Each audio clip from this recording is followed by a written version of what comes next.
Шефот на државата вели дека е неприфатлива дискриминацијата базирана на сексуална ориентација или родов идентитет, а премиерот напиша дека во борбата за еднакви можности без оглед на сексуалната ориентација или родовиот идентитет, секој може да го даде својот придонес. Пораките на државниот врв се по повод 17 мај, меѓународниот ден против хомофобијата, трансфобијата и бифобијата, теми кои се уште се сметаат за табу во одредени делови од македонското општество. Владата вели дека има напредок, иако Европската комисија во својот последен извештај за земјава нотираше дека се уште доминираат предрасудите, дискриминацијата и нетолеранцијата кон ЛГБТИ заедницата. Секако дека не е доволно сето што се направило, меѓутоа сме на добар пат да ги движиме работите во вистинскиот правец. Затоа потврдува и напредокот за 12 позиции на нашата држава на Rainbow мапата, која што ја дава сликата за тоа како изгледа Европа во поглед на состојбата со човековите права на ЛГБТ лицата.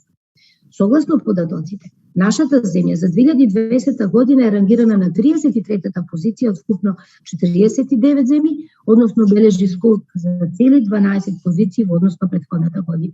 Собранието лани го усвои законот за спречување и заштита од дискриминација, но не се исклучуваат негови можни измени за допрецизирање на материјата. Продолжуваме заедно сите да соработуваме со водени од нашата заедничка цел за спречување на и заштита од дискриминација на сите граѓани и на ЛГБТИ луѓето.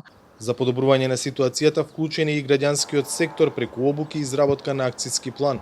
Во соработка со Министерството за труд и социјална политика ги спроведуваме обуките за недискриминација и говор на омраза, во која се јавни и државни службеници, на обуките помина околу 325, ако не се лажам, вработени.